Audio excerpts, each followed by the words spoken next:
คณะสงฆ์พ่อแม่ครูบาอาจารย์ที่ได้ทำหน้าที่ในการปักษาสัมพันธ์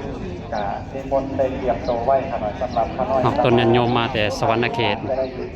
บรรยากาศการใส่เสียงลงตรงไว้จากที่มีทหารวาคณะนี่เด้อทางอื่นองค์อื่นนี่อย่างไรจากจะต้นยันโยมมาแต่สวรรณเขตนิมนต์และเจริญพรได้มาแต่สวรรณเขตได้อยู่ที่การใส่เสียงลงตรงไว้จากที่มีขอนมัสการและเจริญพรนี่เนาะแก่นนำอันนี้มนต์ในผู้สอนอย่างเสียงละนาดเป้าๆขนาดบรรยากาศมองต้นยันโยมมากหนาลายตาที่มาแต่สวรรณเขต2 โมง 3 โมงโอ้ฮักก็มาหอดโดยแมนโดนเติบแล้วยันอิงในบริมาสามทาวีพักอยู่ใช่ปะเนี่ยน่าจะเป็นคุณสุภาพพออยากกินนะมากินเนาะถ่ายคลิปสบายดีบรรยากาศถ่ายรูปภาพเพื่อนผลงานของประธานใหญ่เพื่อนเนาะแต่เมื่อตอนยังดำรงตำแหน่งประธานอปสศูนย์กลางเนาะผลงานของเพื่อนมีรูปภาพเพื่อนตั้งแต่อดีตจนถึงปัจจุบัน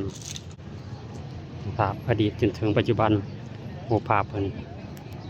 นี่เนาะบรรยากาศผลงานของเพื่อนแต่อดีตเพื่อนได้จนถึงปัจจุบันเนาะอันนี้ก็คือบรรยากาศเนาะอยู่ต่อหน้าหอธรรมสภาอยู่นครหลวงเวียงจันทร์เด้อนี่บรรยากาศองค์ต้นโยมมาแต่ละแข้งนี่มาสักการะบูชาสรีระของประธานใหญ่มาหลายแข้งได้นี่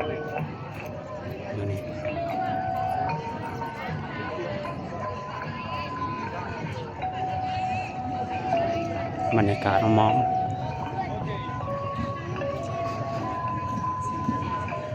มาลายตา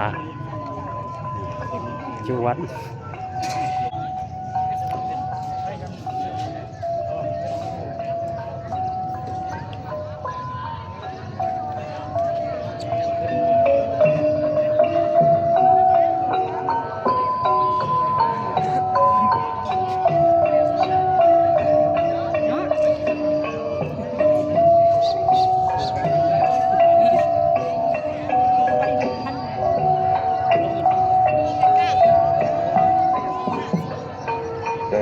นิมนต์ได้ขนาด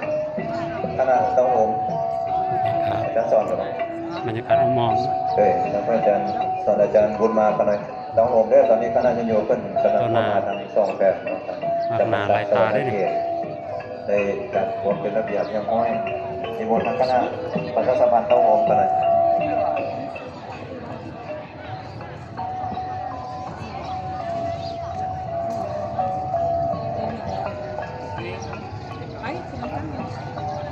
บรรยากาศมองมันเทิงบุตรถ้าพ่อแม่ครูบาอาจารย์ขึ้นเนาะขึ้นไปกราบสรีระสังขารประธานใหญ่บรรยากาศมองตอนหน้าคือประธานหลวงเนาะตอนหน้าประธานหลวงเวียงจันทร์นี่บรรยากาศ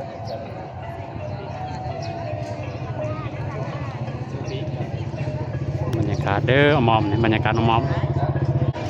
ขอน้อมถวายความเคารพนามพุทธาชิตมาคม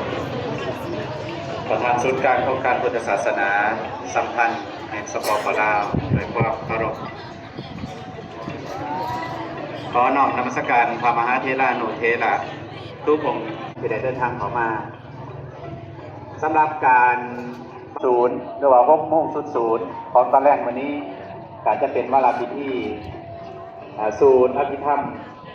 ตามวาระอย่างเป็นทางการในช่วง 18 โมงเพราะฉะนั้น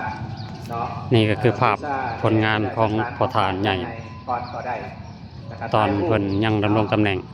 เป็นประธานศูนย์กลางองค์การพุทธศาสนาศูนย์กลางเนาะผลงานของเพิ่น ก็เลยถ่ายให้ออกตัวนิยมได้สลับได้เบิ่งนำกันว่าเป็นอะไรนี่เบิ่งนำกันท่านผู้ชมภาพเนาะตั้งแต่อดีตนี่จนถึงปัจจุบันของเพิ่นภาพการเคลื่อนไหวผลงานของเพิ่นเด้อนี่เด้อบรรยากาศถ่ายตามผู้ชมได้รับชมนำกันพระสังฆราชองค์ที่5ของสปปลาวท่านผู้ชมเลยถ่ายบรรยากาศให้เบิ่งเด้อนี่เด้อ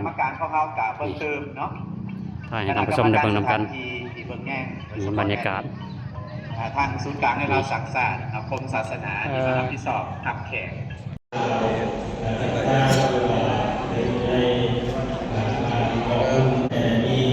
มีการลงทรงอย่างเช่นท่านว่าสายสินก็เมตตาของเป็นผู้บาอาจารย์จะเป็นทางอาจารย์ใหญ่มหาสุวรรณจันทราชองค์สวยเรียกงานประธานโอสโมเมนต์4แขวงภาคใต้ประธานโอสแขวงจำปาสักที่ในเมตตาธรรมดาคณะโยม